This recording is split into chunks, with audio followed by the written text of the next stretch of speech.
আজকে আপনাদেরকে ওই 10 থেকে 15 মিনিটের মধ্যে বানানো যায় এরকম একটা ডিমের চটজলদি রেসিপি দেখাবো। রেসিপিটা অবশ্যই শেষ পর্যন্ত দেখবেন, ভালো লাগবে। নমস্কার সকলকে, আমি অর্চিতা, অর্চিমিত রেসিপি মার্ট চ্যানেলে আপনাদের সকলকে স্বাগত জানাই নতুন একটা রেসিপির সাথে। আশা করি সকলেই ভালো আছেন। চলুন দেখে নেওয়া যাক আজকের এই স্পেশাল ডিমের রেসিপিটা।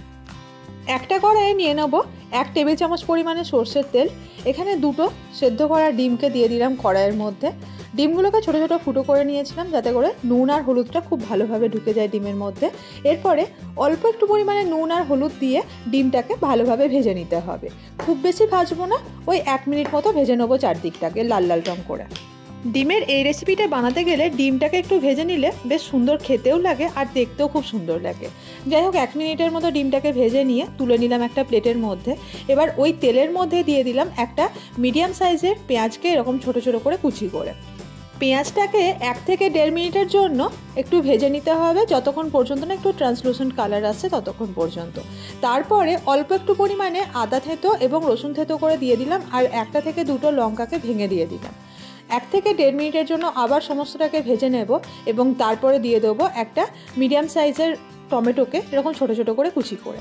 2 মিনিটের জন্য এই পেঁয়াজ, টমেটো, আদা, রসুন, লঙ্কাকে ভেজে নেওয়ার পরে কড়াইতে একে একে নুন, চিনি, হলুদ, কাশ্মীরি লাল লঙ্কা গুঁড়ো এবং অল্প একটু পরিমাণে জিরে গুঁড়ো দিয়ে দেবো।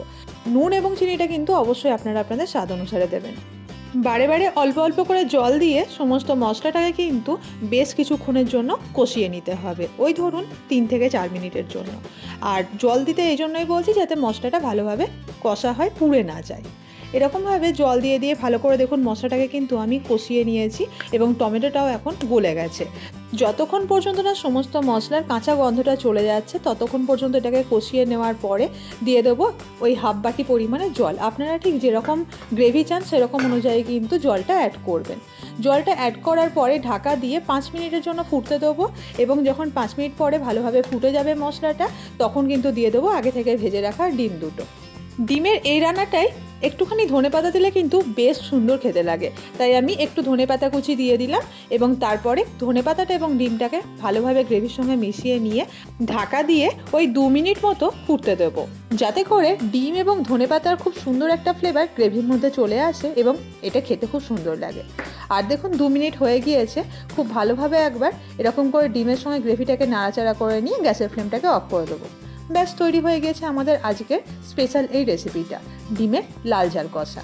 আশা করছি আজকের এই রেসিপিটা আপনাদের ভালো লেগেছে।